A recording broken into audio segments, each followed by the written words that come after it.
Assalamualaikum warahmatullahi wabarakatuh. Halo parents, selamat datang di video edukasi kami yang berjudul Hiperaktivitas pada Anak. Sebelumnya, perkenalkan kami, di sini ada Asri Maliha, Aulia Zakiyah Almardiah, Elisa Meira Suci Ashifa, dan Jihan Hilmi Fadilah yang akan memberikan pemahaman yang lebih baik kepada guru dan orang tua tentang karakteristik, tantangan, dan cara terbaik dalam mendukung anak yang mengalami hiperaktivitas di lingkungan sekolah. Yuk kita simak video berikut ini. Parents, anak adalah anugerah yang perlu perhatian khusus agar dapat mengalami perkembangan yang optimal. Tahapan penting dalam hidup anak, seperti masa golden age, membutuhkan stimulasi yang tepat untuk aspek kognitif, motorik, dan afektifnya. Hal ini bisa dicapai apabila tumbuh dan berkembang normal tanpa ada indikasi gangguan fisik maupun psikisnya. Salah satu yang umum terjadi pada anak usia dini adalah perilaku hiperaktivitas. Nah, sebelum lanjut ke pembahasan berikutnya, sebenarnya perilaku hiperaktivitas itu apa sih? Jadi, perilaku hiperaktivitas adalah termasuk gangguan yang disebabkan oleh perkembangan otaknya yang tidak normal, sehingga membuat pertumbuhan anak menjadi tidak biasa. Gejala hiperaktivitas pada anak dapat muncul dalam berbagai kombinasi dan tingkat keparahan. Biasanya muncul pada usia dini, yaitu antara usia 3-5 tahun.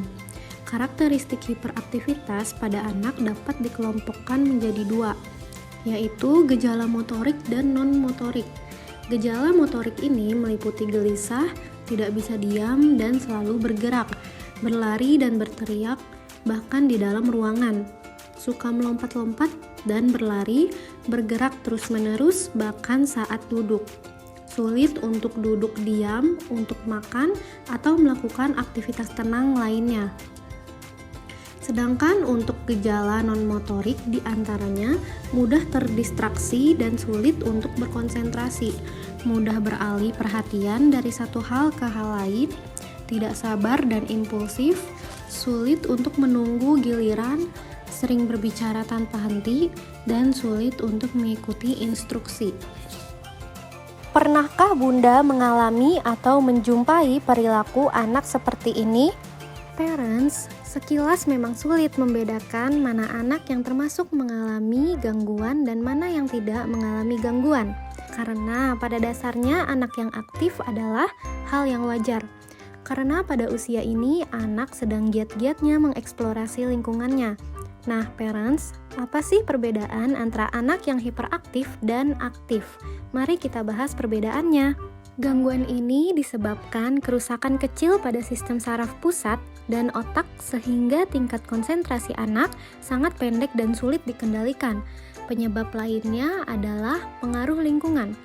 Epilepsi, gangguan di kepala seperti gegar otak, trauma kepala saat di jalan lahir atau terbentur, infeksi, keracunan, gizi buruk, dan alergi makanan. Sementara pada anak aktif tidak terdapat gangguan di otaknya, anaknya hanya sekedar aktif. Beberapa perbedaan yang perlu diketahui ialah ciri-ciri anak hiperaktif diantaranya tidak fokus, menentang, destruktif, tidak kenal lelah, tidak sabar, dan usil, intelektualitas yang rendah, dan kurangnya bersosialisasi dengan lingkungan. Sedangkan ciri-ciri anak aktif diantaranya yaitu fokus atau memiliki perhatian yang kuat, lebih penurut, konstruktif, ada waktu lelah, lebih sabar, memiliki intelektualitas yang tinggi, dan dapat mengontrol emosi dengan baik. Apa saja sih penyebabnya anak menjadi hiperaktif? Nah, beberapa faktor diantaranya yaitu ada faktor neurologi, faktor toksik, faktor genetik, dan faktor psikososial dan lingkungan. Berikut penjelasannya ya parents. Yang pertama, faktor neurologi.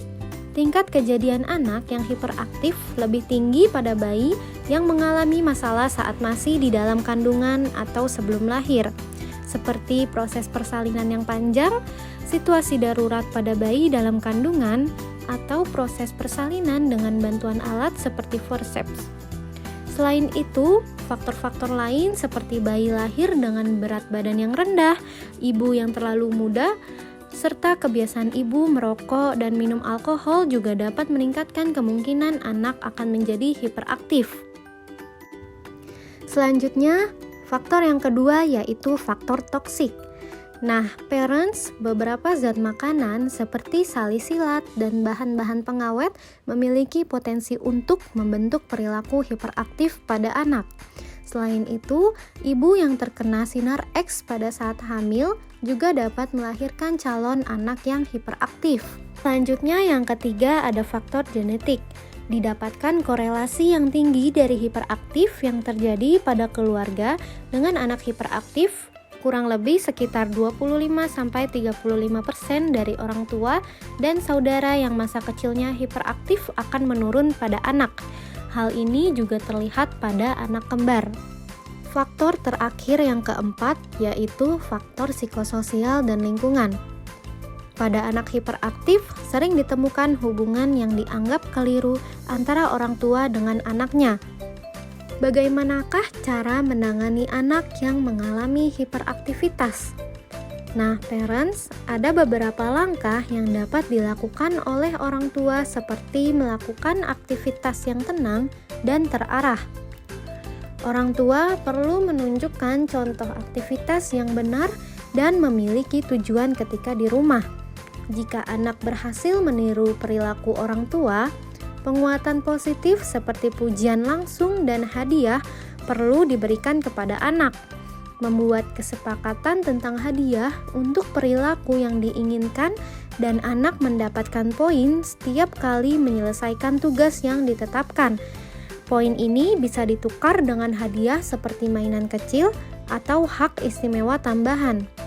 Poin didapatkan dengan konsistensi dan dapat digunakan untuk berbagai perilaku. Hadiah yang diberikan juga disesuaikan dengan keinginan anak dan disesuaikan dengan usianya. Sistem ini bisa dihentikan jika anak sudah konsisten dengan perilaku yang baik. Cara selanjutnya, orang tua sebaiknya menjelaskan dengan baik kepada anak mengenai perilaku yang diharapkan tanpa harus marah. Ketika kedua orang tua konsisten dan memberikan respons yang sama, anak akan merasa lebih aman. Mempersiapkan anak sebelum melakukan sesuatu juga dapat membantu. Contohnya, memberitahu anak bagaimana berperilaku di toko mainan. Olahraga selama 15 menit sehari dapat membantu anak melepaskan energinya dengan baik. Anak juga bisa diberi tugas rumah yang melibatkan gerakan fisik dengan hadiah tertentu. Selain kedua cara sebelumnya, orang tua juga bisa mengajari anak untuk mengatur perilakunya dengan berbicara pada diri sendiri. Misalnya, mereka belajar untuk berhenti sejenak dan berpikir tentang apa yang harus dilakukan. Orang tua memberi pengingat yang positif seperti mengatakan, "Tenang," atau "Apa langkah selanjutnya?" dan memberi pujian saat anak bisa tenang.